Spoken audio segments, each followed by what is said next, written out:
तो दोस्तों आज की अपडेट बांग्लादेश के मोंगला पोर्ट को लेकर आ रही है। उसकी टर्मिनल राइट अब भारत को मिल चुके हैं। ये चीन के लिए एक बहुत बड़ा झटका माना जा रहा है। हालांकि ये डील भारत को ही मिलने वाली है, इसका अंदाजा हमने 3-4 दिन पहले ही लगा लिया था, क्योंकि जिस तरह से चीन और बांग्लादेश के रिश्ते बिगड़ रहे हैं और हाल ही में बांग्लादेश की प्रधानमंत्री जब चीन के दौरे पर गईं तो वहां पर काफी सारी कंट्रोवर्सी क्रिएट हुई थी और बीच में उनको दौरा छोड़कर भी आना पड़ा था।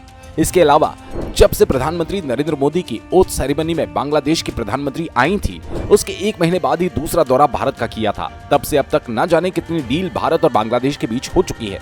फिर वो चाहे डैम बनाने का प्रोजेक्ट हो, डिफेंस कॉर्पोरेशन बढ़ाने की बात हो, ट्रेन के कोचेस को चीन की बजाय अब भारत से खरीदा जाना हो, या फिर अब मोंगला पोर्ट, ये सब डील चीन के हाथों से छीनकर बांग्लादेश ने भारत को दे दी। क्योंकि पहले ऐसी उम्मीद जताई जा रही थी कि ये डील बांग्लादेश चीन को देगा, लेकिन अब श्रीलंका की तरह बांग्लादेश से भी चीन का पत्ता साफ करता हुआ दिखाई दे रहा है। आपको बता दें, मोंगला पोर्ट का ये राइट मिलना भारत के लिए स्ट्रेटेजिकली बेहद इंपॉर्टेंट साबित होगा और इससे चीन की मौजूदगी बांग्लादेश में होने से भारत ने बचा लिया। ये खबर इसलिए और भी ज्यादा इंपॉर्टेंट बन जाती है क्योंकि अभी हाल ही में भारत को सीतवे पोर्ट, जो कि म्यांमार के अंदर है, उसका भी कंट्रोल मिला है।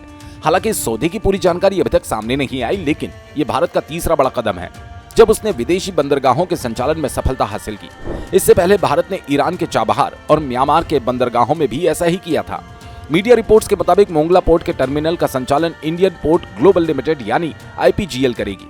आपको बता दें कि चीन की मैरीटाइम सिल्क रोड पहल के लिए बहुत महत्वपूर्ण है। पाकिस्तान के ग्वादर से लेकर पूर्वी अफ्रीका के जिबूती तक चीन ने अलग अलग बंदरगाहों में भारी निवेश किया। इसके मुकाबले भारतीय क्षेत्र में अब तक कमजोर रहा।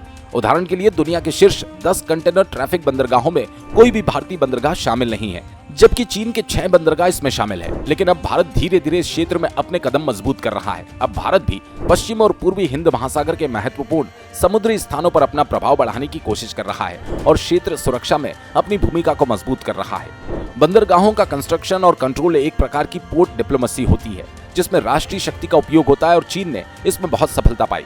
लेकिन भारत की पकड़ अब ओमान के दक्कन पोर्ट, इजराइल के हाइफा पोर्ट, म्यांमार के सीतवे पोर्ट, बांग्लादेश के मोंगला पोर्ट, ईरान के चाबहार पोर्ट और ग्रीस, फिलीपींस और अन्य देशों से भी भारत संपर्क में है और अपनी पोर्ट डिप्लोमेसी को मजबूत करने में लगा है।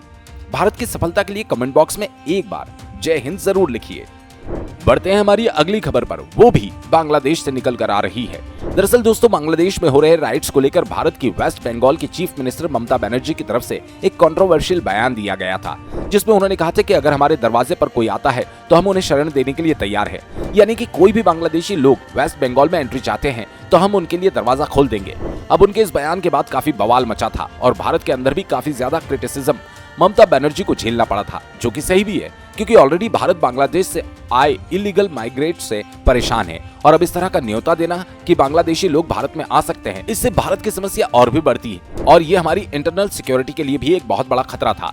लेकिन अब इसके ऊपर बांग्लादेश की तरफ से भी बड़ा रिएक्शन सामने आया। बांग्लादेश सरकार ने ममता बनर्जी के इस बयान पर आपत्ति जताई। उनका कहना है इस तरह की टिप्पणी से आतंकवादी और अपराधी फायदा उठा सकते हैं। दोस्तों, ममता बनर्जी जिस तरह की पॉलिटिक्स कर अपने वोट बैंक की संख्या को बढ़ा रही हैं और भारत की सिक्योरिटी से खिलवाड़ कर रही हैं, अब ये महंगा साबित हो रहा है। बहरहाल दोस्तों, बांग्लादेश की तरफ से की गई आपत्ति सही है या नहीं, इस पर अपनी राय कमेंट करके जरूर बताएं और हाँ, वीडियो अच्छा लगे तो लाइक और चैनल को सब्सक्राइब जरूर करें। धन्यवाद। जय हिंद, जय भारत।